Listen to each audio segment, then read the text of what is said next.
So the year is 1996, and I'm 12 years old, and this year the summer came together for me perfect. Everything just fell right in place. I had an older cousin that was getting money, and he would give me all his hand-me-down clothes. And he wasn't from my neighborhood, so nobody knew that I was getting my clothes from him. And my mother and my sisters would always make sure I had new shoes. So this summer, I'm the shit. My grandfather had the Hex card. You know, before it was Masons, it was Hex. So I'm feeling good. I'm looking good. Got the whole drug dealer starter kit. And on the weekends, I would go to my mother's house. Down there, the kids thought I was older than I was because when I was like 12, I was like 5'10", and I ain't go out my way to tell nobody I was 12. And I was dressed up in my older cousin clothes, so people thought I was a little bit older. My mother had a neighbor, and her neighbor had a son that was maybe about 30, 35 years old. If you ask me, he had a coke habit, but that wasn't my business.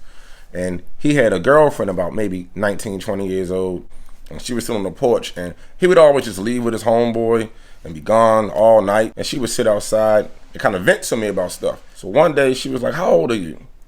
And I said, I'm 17. She was like, "All right, cool." So we sit on the porch one day talking. Out of nowhere, she said, "Who in there with you?" I said, "Nobody." She said, "All right, I'm about to come over there." I'm like, "I'm gonna get some pussy. I'm gonna get some pussy. I'm gonna get some pussy." I'm about to get some pussy. I don't know what to do because I ain't never had none before. So she come in the house, boom, we go into the room. And it's time, so she throw me the condom. She like, put it on.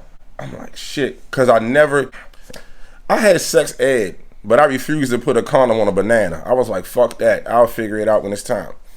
Now it's time. I don't know how to do it. I don't want her to know I'm not 17. So I tossed the condom to the side. Boom.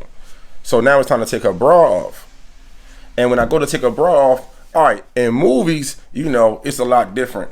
You take two fingers, snap the bra, titties pop out. Everybody happy. But this real life, dog. And this woman had real titties with a real bra. Her bra had better hooks than a Drake feature. So I'm trying to get that shit off. I couldn't really get it off. So she said, fuck it, I got it. And she spun the whole bra around. My head fucked up. I ain't never seen no shit. She spun the whole bra around, popped it off, boom. So now we fucking. It's happening. I'm getting me some pussy. I'm a grown man now, not a virgin.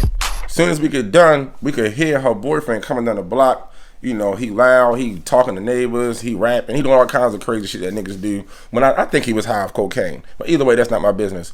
So she give me a big hug, a kiss on the cheek, and say to me, "Thank God you a minute man," and ran next door, sat on the steps like nothing happened. And by the time he got around there, she was already there.